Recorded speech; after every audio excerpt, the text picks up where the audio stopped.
তাকাই এমনি ফলো করি স্যার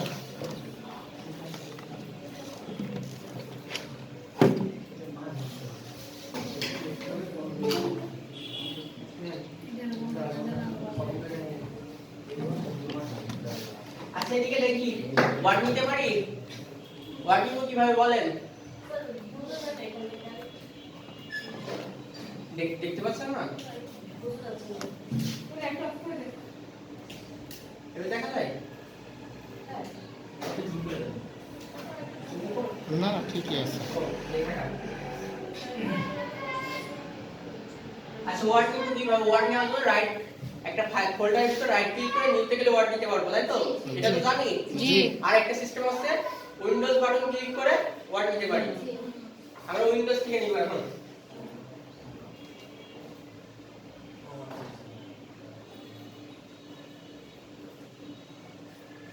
যখন নিবেন তখন কিন্তু অবশ্যই সেভ করবেন আমি কিন্তু সেভ করছি না এখন জাস্ট দেখাবো কোয়েশ্চেন আছে কি একটি ডকুমেন্ট চার্ট তৈরি করা শেখা নিচের ডেটা ব্যবহার করে একটি বার চার্ট তৈরি করুন আচ্ছা এখানে কিন্তু আমাদের অন্য কিছু দিন শুধু বার চার্টের কথা বলেছেন তাহলে আমরা বার চার্টটা আগে নিয়ে আসি ইনসার্টে যাব চার্ট বার চার্ট এখান থেকে অনেক বার চার্ট আছে আমি প্রথমটাই নিলাম নিয়ে ওকে এখানে অনেক ডাটা আছে আছে না জি এখান থেকে আমাদের লাগবে তিনটা ডাটা এই অবস্থায় সবাই থাকবে মনে করেন এটা চলে গেল এটা চলে গেছে ঠিক আছে এরকম আছে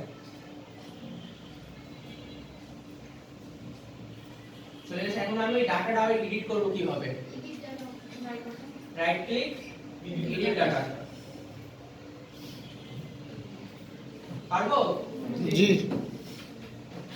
এবার আসি এই ভিতরে এডিট করব কিভাবে আমাদের এখানে কি কি বলেছে আগে রিকোয়ারমেন্ট ফলো করতে হবে সব সময় জব শীট ফলো করবেন নিজে নিজে কিছু করবেন না জব শীটগুলো ফলো করবেন কি কি ভাবে করতে বলেন সেইগুলো দেখবেন বারবার দেখবেন কারণ এইটা আপনাদের যখন পরীক্ষা দিতে যান পরীক্ষায় কিন্তু বলে দেয় যে প্রশ্ন ফলো করবেন প্রশ্ন প্রয়োজনে বারবার দেখবেন এমনি বোর্ড পরীক্ষায়ও আবার এই পরীক্ষায়ও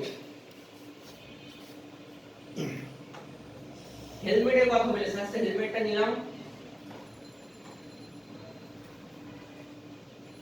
দুই দিকে দিলাম তারপরে কিসের কথা বলেছে গ্লাভস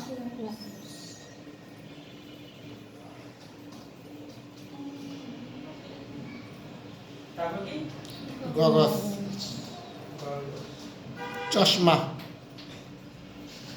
এবার একটা ঘর এক্সট্রা থাকছে না এইটা রিমুভ করব কিভাবে এটা প্রথমত এইভাবে নিয়ে আপনি কিবোর্ড থেকে ডিলিট দিলে ডিলিট হয়ে যাবে কিন্তু এখানে একটা গ্যাপ থাকছে উপর দিকে থাকছে না গ্যাপটা রিমুভ করার জন্য দেখেন আবার নিয়ে আসলাম গ্যাপটা রিমুভ করার জন্য এই এক্সেল শীটের এইটাই যাব যে এই নিচের দিকে কার্সর নিয়ে আসলে মাউসের কার্সর চেঞ্জ হয়ে যাচ্ছে হচ্ছে জি এই অবস্থা থেকে উপরে একটুখানি টানবো ধরে দেখেন ছোট বড় হচ্ছে জি জি এতটুকু নিয়ে নেব আর নিচেটা এখন সিলেক্ট করে ব্যাক স্পেস কিংবা ডিলিট দিবে ডিলিট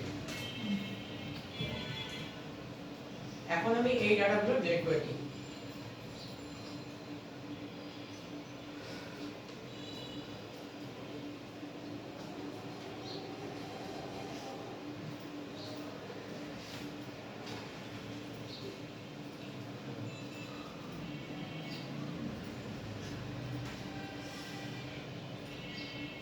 প্রথমটা আছে 40% 40% তারপর 35% এখানে পার্সেন্টের প্রয়োগ নেই আপনাকে দেখাতে হবে শুধু তারপরে 25 আচ্ছা এখানে আরেকটু ডিজাইন করা যায় স্যার এখানে দুই জায়গায় হ্যামলেট দিলাম কিন্তু এই দিকে ওই দিকে জি হেলমেট গগলস এগুলো কপি করে ভাইয়া দুই দিকে দিলাম কিন্তু এক দিকে দিলে হবে না উপর থেকে ফলো করে আছে নিচের এই যে লেজেন্ডটা কোনটা কোন কালার কোনটা কোন কালার ওটা বোঝানোর জন্য আচ্ছা এখানে আরেকটু আপনাকে এটা নিজের সেন্স থেকে ঘাটাতে হবে। সেটা হচ্ছে এখানে দেখেন goggle, gloves and helmet colour change আছে না? হ্যাঁ, ওখানে কালার চেঞ্জ করতে হবে। এখন এইটাকে আমরা এখানে কালার চেঞ্জ হিসাবে দিব। সেটা দেওয়ার জন্য দেখেন গগলসে ইয়েলো আছে, তার মানে 25।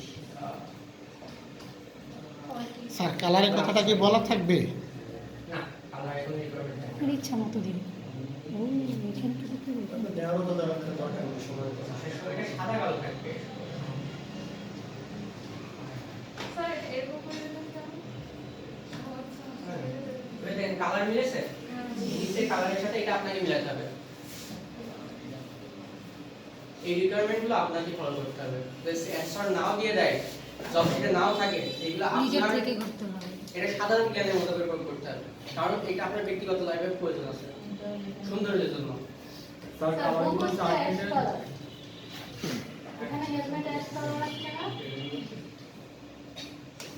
আচ্ছা সরি,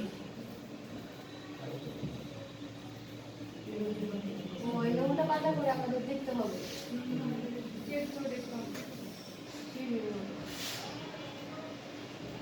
আরেকটা হচ্ছে কালার সেন্স। এখানে ঠিক আছে? হ্যাঁ, কালার সেন্স সমস্যা? স্যার চার্টের মধ্যে ডাবল ক্লিক দিলে এটা আসবে কালার না না, শার্টটা সিলেক্ট করতে হবে। দেখতে আছে না? কালার সেন্স, ডিজাইনের মধ্যে এই অপশন চার্ট স্টাইল, ডিজাইন। তারপর এখানে লাইট কালার। এটা সেফটি হয়ে গেছে।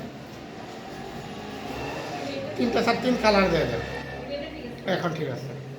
আপনার এটা নির্ভর করে কোম্পানির কালারের উপরে। কোম্পানির লোগোর কালার উপর বেশি নির্ভর করে। কোম্পানির কিছু থিওরি কালার আছে কিংবা টাইটেল কালার কিংবা ওয়েবসাইট কালার, ওইগুলোর উপরে কালার নির্ভর করে। কালারের যখন দাম তখন বুঝতে পারবেন। আচ্ছা, জব টাস্ক ফোর নিয়ে সমস্যাটা কি? এখন আর সমস্যা নেই স্যার। আপু আপনি নোট করেন কিন্তু যে এগুলো সমস্যা।